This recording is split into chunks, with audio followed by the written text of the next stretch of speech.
Semua yang saya hormati Ketua Umum 2020-2025. Politikus Partai Nasdem Ahmad Sahroni mendadak muncul ke publik seusai keberadaannya tak terendus pasca rumahnya digeruduk massa demo pada Sabtu 30 Agustus. Terkini kemunculan perdananya ke publik langsung memberikan puja-puji dalam sambutannya di acara Musyawarah Nasional 10 Ikatan Motor Indonesia 2025. Sahroni meminta maaf lantaran tak bisa hadir secara langsung dalam acara tersebut.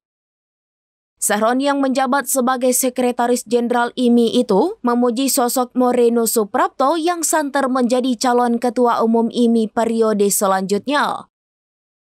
Menurutnya, eks-pembalap nasional itu sosok yang diyakini mampu membawa IMI ke level yang lebih tinggi. Sahroni berharap kepemimpinan Moreno bisa membawa organisasi otomotif terbesar di Indonesia semakin berkembang pesat. Semua yang saya hormati Ketua Umum 2020-2025, calon Ketua Umum Bapak Moreno Suprapto, para senior, para teman-teman sejawat se-Indonesia, saya pertama-tama ucapkan permohonan maaf karena tidak bisa hadir secara langsung dan mengucapkan terima kasih atas kerjasamanya selama ini. Saya harap Bapak Moreno yang saya banggakan menjadi Ketua Umum yang akan datang makin hebat, makin luar biasa, dan tentunya ini menjadi hebat, yang super hebat.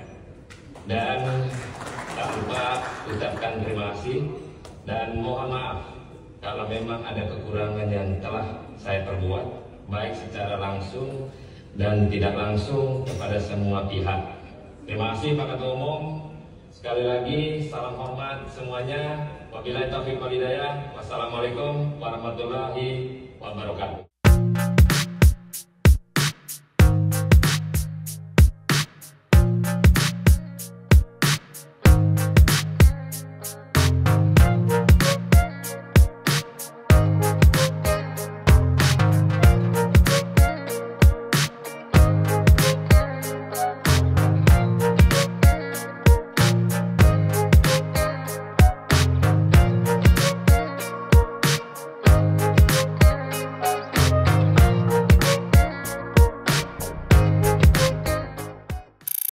Download Tribun X sekarang, menghadirkan lokal menjadi Indonesia.